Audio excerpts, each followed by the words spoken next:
যাকে ঘিরে ঘরমুখী মানুষ ঢাকা টাঙ্গাইল মহাসড়কের এই টাঙ্গাইল মহাসড়কটি দিয়ে অতিক্রম করবে। এই মহাসড়কের ঘরমুখী মানুষের নিরাপত্তা ও ট্রাফিক ব্যবস্থাপনার সাথে টাঙ্গাইল জেলা পুলিশের ৬ শতাধিক সদস্য তারা কিন্তু এই দায়িত্বটি পালন করবে এবং তাদেরকে এই ঘরমুখী মানুষের নিরাপত্তা এবং ট্রাফিক ব্যবস্থাপনা যাতে সচল থাকে তাদেরকে কিন্তু প্রয়োজনীয় ব্রিফিং দেওয়া হয়েছে। এছাড়া এই মহাসড়কে যাতে কোনো ধরনের দুর্ঘটনা না ঘটে সেজন্য প্রতিরোধমূলক ব্যবস্থা গ্রহণ করা হয়েছে।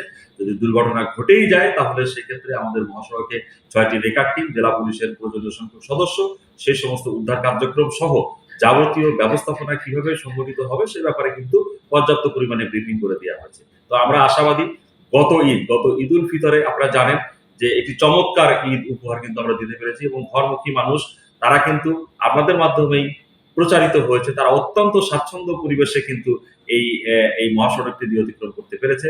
আমরা এবারও আশা করছি ঈদ উল ফিতরের ন্যায় ঈদ উল আজহাতেও ঘরমুখী মানুষ, উত্তরবঙ্গমুখী মানুষ, এই জেলার জনপদগুলোর মানুষ যাতে স্বস্তিতে ফিরতে পারে এজন্য টাঙ্গাইল জেলা পুলিশের এই ৬ শতাধিক সদস্য টিম কাজ করছে ২৪ ঘন্টা ধরে। পরবর্তী নির্দেশ না দেওয়া পর্যন্ত তারা কিন্তু এই কার্যক্রমগুলো অব্যাহত রাখবে।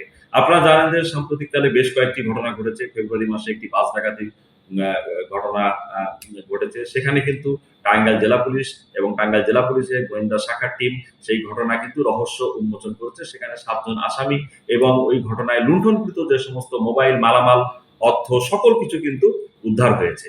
এছাড়া আপনারা জানেন যে গত মে মাসে আরো একটি বাস ডাকাতির ঘটনা ঘটেছে এবং সেখানেও কিন্তু এই আন্তঃজেলা বাস ডাকাতের মূল মাস্টার মাইন্ড সহ ৩ জন কিন্তু গ্রেপ্তার হয়েছে এবং লুণ্ঠিত প্রায় ১৯টি মোবাইল এই ঘটনায় কিন্তু উদ্ধার হয়েছে এবং প্রকৃত আসামিরা কিন্তু ধরা পড়েছে।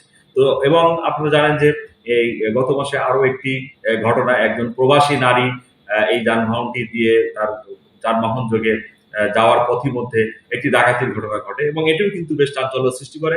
তো আমরা টাঙ্গাইল জেলা পুলিশ টানা ৭ম বারের মতো বেস্ট টিস্যু পেপার ব্র্যান্ড হিসেবে স্বীকৃতি পেয়েছে বসুন্ধরা টিস্যু। সেই ঘটনাটাকেও কিন্তু অত্যন্ত বিচার বিশ্লেষণ এবং পেশাদারিত্বের সাথে সেই ঘটনাটা খুব চাঞ্চল্য সৃষ্টি করেছিল।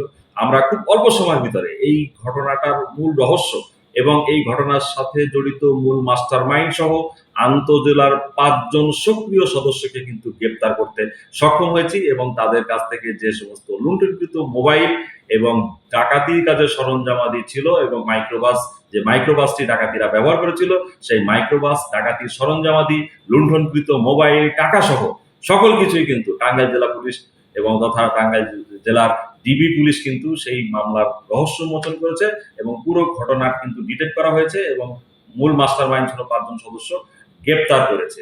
আমরা আপনাদেরকে নির্বিঘ্নে জানাতে চাই যে ঘটনাগুলো ঘটেছে টাঙ্গাইল জেলা পুলিশ কিন্তু সর্বোচ্চ পেশাদারিত্ব দিয়ে, তাদের ইন্টেলিজেন্স দিয়ে এবং আমাদের তথ্য প্রযুক্তি সকল কিছু বিষয় দিয়ে কিন্তু আমরা খুব অল্প সময়ের ভিতরে প্রত্যেকটি ঘটনায় কিন্তু আসামি গ্রেপ্তার করেছি, মালামাল লুণ্ঠন করেছি এবং এই বিষয়গুলো আইনানুগভাবে সেইভাবে কোর্টে কিন্তু দাখিল করা হয়েছে। তো আমরা ঘরমুখী মানুষদেরকে আশ্বস্ত করতে চাই যে আপনারা কিন্তু এই মহাসড়কটি দিয়ে, টাঙ্গাইলের এই মহাসড়কটি দিয়ে আশা করছি খুব নির্বিঘ্নে একটি সুন্দর পরিবেশে, একটি নিরাপত্তা বলয়ের মাধ্যমে, সুষ্ঠু ট্রাফিক ব্যবস্থাপনার মাধ্যমে আপনারা এই মহাসড়কটি দিয়ে ঘরমুখী মানুষ আপনারা আপনাদের ঘরে ফিরতে পারবেন বলে আমরা দৃঢ় অঙ্গীকারাবদ্ধ এবং আমাদের ৬ শতাধিক জেলা পুলিশের সদস্য সেই লক্ষ্যে আমরা কিন্তু ২৪ ঘন্টা কাজ করব।